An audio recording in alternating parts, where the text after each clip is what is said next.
Welcome to Abhigyan classes. Abhigyan classes के आज के वीडियो में मैं आपसे डिस्कस करूंगी सीपीसी की एक बहुत इंपॉर्टेंट डेफिनेशन जो कि सेक्शन 2 क्लास 12 में दी गई है और वो डेफिनेशन है मेसने प्रॉफिट यानी कि अंतकालीन लाभ। ये डेफिनेशन मैं आप लोगों को याद दिला देती हूँ कि डेफिनेशन क्लास से रिलेटेड फोर्थ और फाइनल वीडियो है जिसपे केवल एक यही डेफिनेशन रह गई थी जिसे मुझे एक्सप्लेन करना था।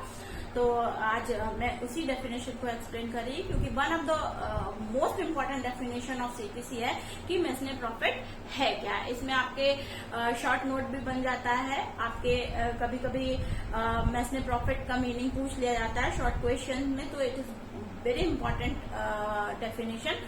सो today I will discuss this definition.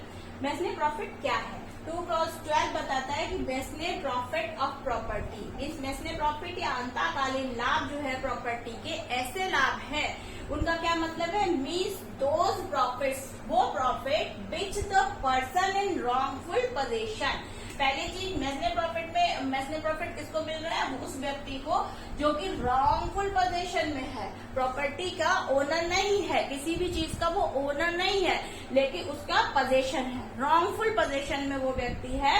तो वो क्या कर रहा है? Mesne profit of property means those profits which the person in wrongful position, कि जो कि रॉन्गफुल पोजीशन वाला व्यक्ति एक्चुअली रिसीव्ड, उसने प्राप्त किया, मतलब रॉन्गफुल पोजीशन वाले व्यक्ति ने वो प्रॉफिट प्राप्त की है, या फिर और might with ordinary diligence have received, या फिर वो प्राप्त कर सकता था अगर थोड़ी सी तत्परता, थोड़ा सा ध्यान देता तो वो प्रॉफिट्स को प्राप्त कर सकता था उस प्रॉपर्टी से जिस पर कि वो रॉन्गफुली पोजेस्ड है।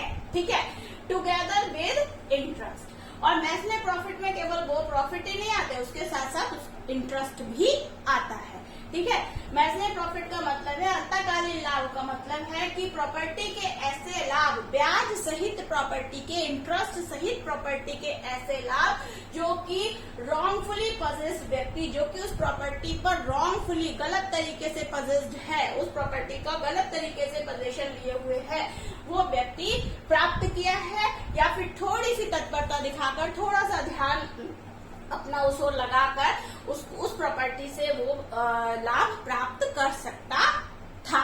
ठीक है, ये तो हो गया आपका मेसने प्रॉफिट। लेकिन आपको एक चीज ध्यान रखनी कि मेसने प्रॉफिट में आता क्या नहीं है, कौन से लाभ नहीं आते।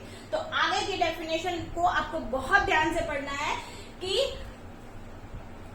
बट शैल नॉट इंक्लूड, इसमें इंक्लूड नहीं होते। कौन से प्रॉफिट इंक्लूड नहीं होते?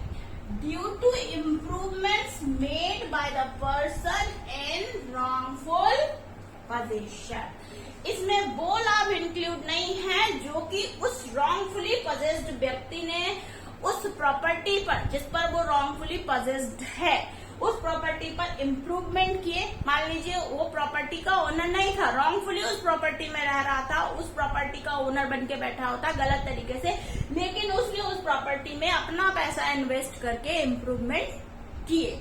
ठीक है, अब इम्प्रूवमेंट किए उसने उस प्रॉपर्टी में अपना पैसा लगा के, और उसके बाद उसको अगर कोई लाभ मिला उस प्रॉपर्टी से तो वो मेसने प्रॉफिट या अंतकालीन लाभों में नहीं आता।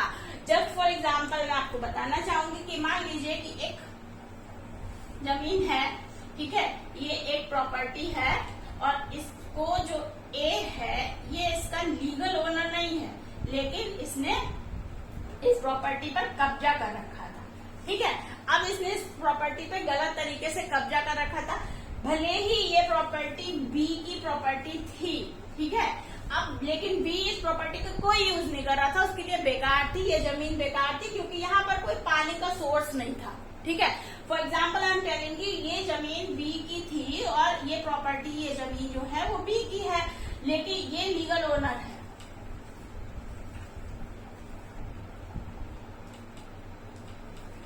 ठीक है, और ये जो है रॉन्गफुल पोजीशन है।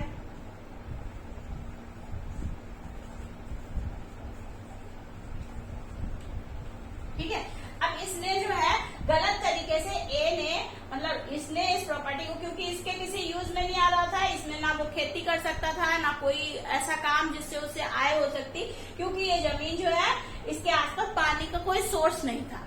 अब इसने यहाँ पर क्या किया, अब इससे अगर ये प्रॉपर्टी पे मतलब इसने कोई ए ने अगर कोई खर्चा नहीं किया, ठीक है, और इसी से मान लीजिए इसने इस पे कोई खर्चा नहीं किया और इसी से इसको पैसा मिल रहा है किसी भी तरीके से, तब तो ये मैसने प्रॉफिट में आएगा। लेकिन अगर ए ने क्या किया, इस जमीन पर एक ट्यूबवेल लगवा दिया, ठीक है, एक ट्यूबवेल लगवा दिया, पानी का सोर्स हो गया और पानी का सोर्स होने से इस पर खेती होने लगी और इसको खेती से फायदा होने लगा।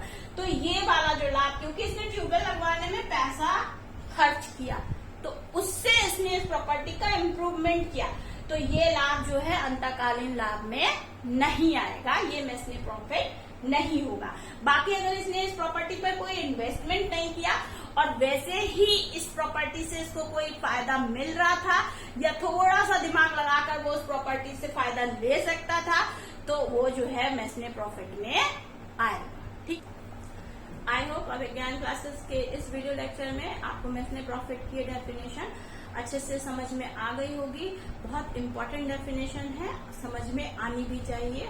और डेफिनेशन से रिलेटेड जो और वीडियोस मैंने यूट्यूब पे अपलोड किए हैं उनको मैं उनके लिंक मैं डिस्क्रिप्शन बॉक्स में शेयर कर दूंगी।